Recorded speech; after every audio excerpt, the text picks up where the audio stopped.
Friends, मैं हूं advocate Rohit Patel और आज की क्लास में हम एक ऐसे व्यक्ति के बारे में बात करेंगे जिसे किसी संपत्ति को अंतरित करने का अधिकार नहीं है, लेकिन फिर भी वह क्या करता है, उस संपत्ति को अंतरित करने की किसी से संविदा कर लेता है और वह उसी प्रॉपर्टी में जिसको अंतरित करने का उसे अधिकार नहीं था, बाद में कोई अधिकार अर्जित कर लेता है। तो अगर वह ऐसा अधिकार अर्जित कर लेता है उस प्रॉपर्टी में, फिर वह क्या करता है, उस अधिकार को अंतरित करने से इनकार कर देता है। तो फ्रेंड्स, ऐसी स्थिति में जिसके साथ उसने संविदा की थी, उसके उस अंतरित के क्या अधिकार होंगे, यह आज की क्लास में हम डिटेल में जानेंगे। तो फ्रेंड्स, इसके लिए संपत्ति अंतरण अधिनियम की धारा 43 में प्रावधान है कि जब एक अप्राधिकृत व्यक्ति किसी संपत्ति को अंतरित करता है तो अंतरित को क्या अधिकार होंगे। तो फ्रेंड्स, अगर हम धारा 43 की हेडिंग को देखेंगे तो लिखा हुआ है अप्राधिकृत व्यक्ति द्वारा अंतरण। इट मीन्स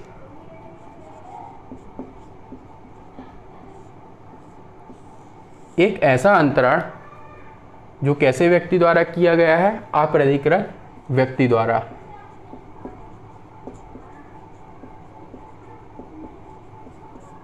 अप्राधिकृत व्यक्ति कौन होता है? अप्राधिकृत व्यक्ति एक ऐसा व्यक्ति होता है जिसे संपत्ति को अंतरित करने का अधिकार नहीं होता,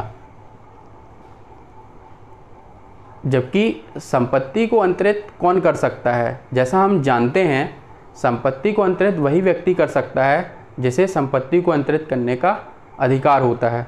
तो फ्रेंड, यहाँ पर संपत्ति को एक अप्राधिकृत व्यक्ति कैसे अंतरित कर रहा है? अगर हम धारा को आगे पढ़ेंगे तो लिखा हुआ है, जहाँ की कोई व्यक्ति कपटपूर्वक या भूलवश यह व्यपदेशन करता है। मान लेते हैं ये एक व्यक्ति है जिसे इस प्रॉपर्टी को अंतरित करने का कोई अधिकार नहीं है। वह क्या करता है, वह अमुक स्थावर संपत्ति, यह एक स्थावर संपत्ति है, अंतरित करने के लिए प्राधिकृत है। यह जो व्यक्ति है जिसे इस संपत्ति को अंतरित करने का अधिकार नहीं है, वह बी नाम के व्यक्ति से ऐसा बता रहा है कि वह इस संपत्ति को अंतरित करने के लिए प्राधिकृत व्यक्ति है। फ्रेंड, यह कैसे बताता है? यह दो तरीके से बता सकता है। पहला कपटपूर्वक, दूसरा भूलवश। फ्रेंड्स, कपटपूर्वक यह कैसे बता सकता है? हो सकता है ये जो व्यक्ति है वह इस संपत्ति का किराएदार हो, लेकिन वह क्या कर रहा है, बी नाम के व्यक्ति से इस संपत्ति के बारे में ऐसा बता रहा है कि वह इस संपत्ति का मालिक है, स्वामी है, और वह इस संपत्ति को अंतरित करने के लिए प्राधिकृत व्यक्ति है। और ये जो है ऐसा करके बी नाम के व्यक्ति से इसको प्रतिफल पर अंतरित करने की प्रवंचना करता है और बोलता है कि मैं इस प्रॉपर्टी को 10 लाख रुपए में विक्रय कर रहा हूँ, अगर आपको खरीदना है तो आप खरीद लीजिए। तो बी क्या करता है, इस विश्वास में कि ए को इस संपत्ति को अंतरित करने का अधिकार है, इससे इस संपत्ति को क्रय करने की संविदा कर लेता है,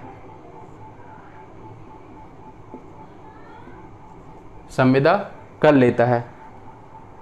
तो हम आगे देखेंगे इस सेक्शन को। तो लिखा है, वहाँ ऐसा अंतरण अंतरित के विकल्प पर किसी भी उस हित पर प्रवृत्त होगा जिसे अंतरक ऐसी संपत्ति में उतने समय के दौरान कभी भी अर्जित करे जितने समय तक उस अंतरण की संविदा अस्तित्व में रहती है। इट मीन्स जो ए और बी के बीच में जो इस संपत्ति को क्रय करने की संविदा हुई थी, अगर वह संविदा अस्तित्व में है, इट मीन्स वह विखंडित नहीं हुई है, उस दौरान अगर ए जो है, मतलब अंतरक जो है, इस प्रॉपर्टी में कोई अधिकार अर्जित कर लेता है, अधिकार अर्जित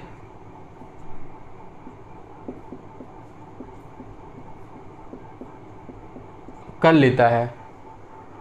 तो बी को यह विकल्प दिया गया है कि वह ऐसे अधिकार को अंतरित करने के लिए ए को विवश कर सकता है। यह कैसे फ्रेंड्स बेसिकली यह जो धारा है वो दो डॉक्ट्राइन पर बेस्ड है।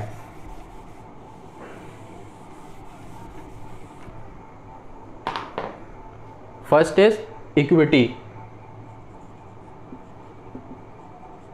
जिसे हम हिंदी में साम्य का सिद्धांत भी कहते हैं। तो फ्रेंड्स साम्य का सिद्धांत क्या कहता है? साम्य का सिद्धांत बोलता है कि जो चीज़ न्याय के हित में हो वही करना होगा। तो ए ने इस प्रॉपर्टी के बारे में बी से क्या बताया था कि वह इस प्रॉपर्टी को अंतरित करने के लिए प्राधिकृत है,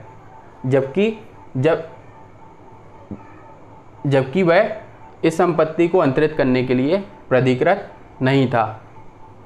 और बी क्या करता है? इस विश्वास में इस संपत्ति को क्रय करने की संविदा ए से कर लेता है। तो बाद में जब ए ने इस संपत्ति में कोई अधिकार अर्जित कर लिया है तो ए के लिए क्या सही है कि वह उस अधिकार को बी को ट्रांसफ़र करे। और दूसरा जो सिद्धांत है वह है एस्टॉपल, जिसे हम विबंध का सिद्धांत भी कहते हैं। फ्रेंड्स विबंध का सिद्धांत कहता है कि जो इसने प्रॉमिस किया था, इसने प्रॉमिस क्या किया था कि यह जो है संपत्ति को अंतरित करने के लिए प्राधिकृत व्यक्ति है, तो यह उस बात से मुकर नहीं सकता। मतलब आज जब इसके पास इस प्रॉपर्टी में अधिकार आ जाता है तो यह जो है इसको इस अधिकार को अंतरित करने से इनकार नहीं कर सकता, क्योंकि इसने क्या बोला था? इसने बोला था जब संविदा हुई थी कि इसके पास यह अधिकार है कि इस संपत्ति को यह अंतरित कर सकता है, और इस विश्वास में बी ने क्या किया था? इस संपत्ति को क्रय करने की संविदा कर ली थी।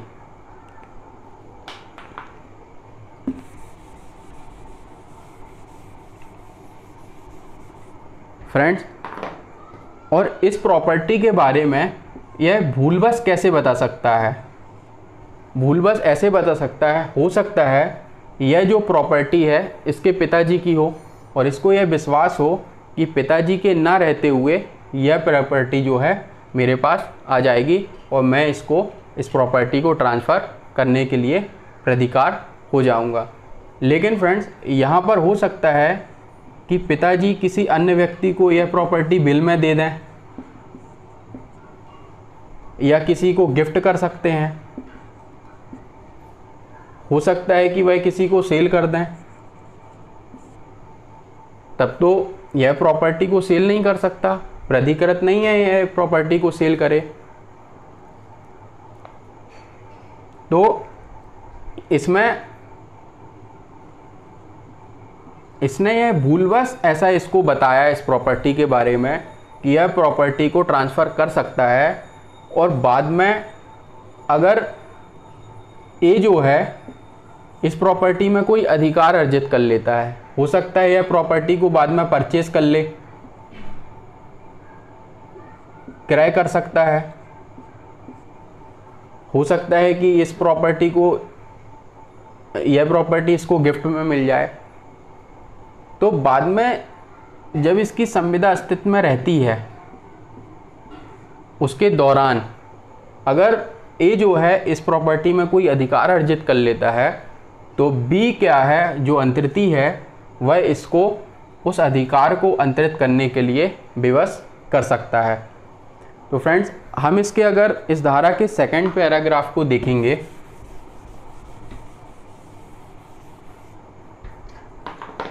तो इसमें लिखा हुआ है, इस धारा की कोई भी बात उक्त विकल्प के अस्तित्व की सूचना न रखने वाले सद्भावपूर्ण सप्रतिफल अंतरितियों के अधिकार का ह्रास ना करेगी।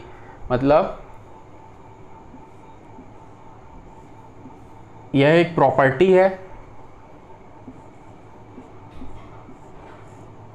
जिसको अंतरित करने का अधिकार ए के पास नहीं था, लेकिन फिर भी इसने बी के साथ इसको विक्रय करने की संविदा की थी।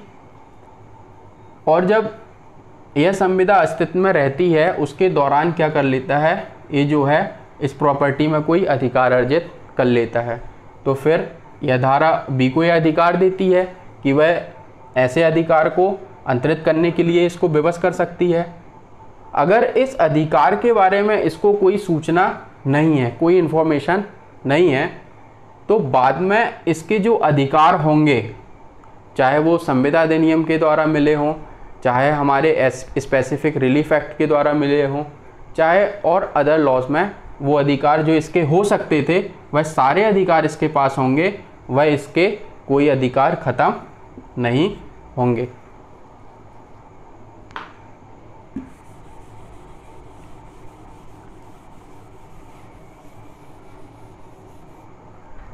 फ्रेंड्स, यह जो धारा है एक मैक्सिम पर बेस्ड है।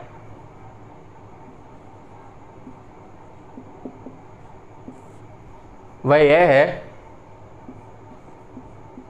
Non debt chord not